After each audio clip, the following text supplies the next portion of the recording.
Your iPhone has the ability to translate almost any website into whatever language that you want. I like mine to be in English because that's what I'm best at reading. This is a Spanish language website. And to translate it, all you have to do is tap on the URL, tap on this little icon up here, kind of like a box with 2 slashes.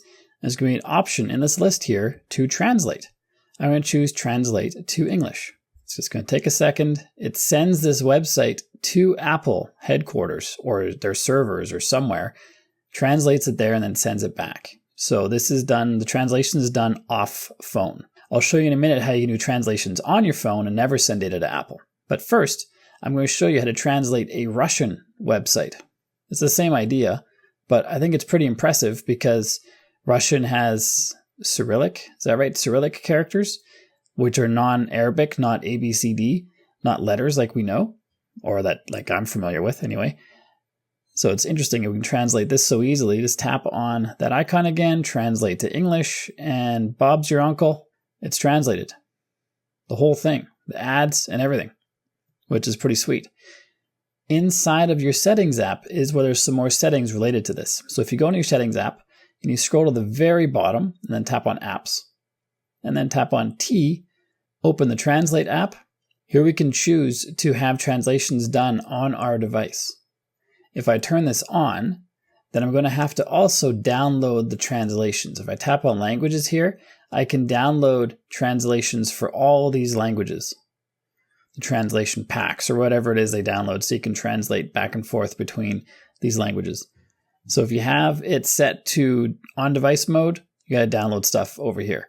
If you turn this off, it's going to send the data to Apple. It says the translations are more accurate that way, but who knows? Our languages aren't changing that much, so I can't see how the accuracy is really that affected. And if you want to set your preferred language, like for example, when I went to those websites, it said translate to English. How did it know to translate to English?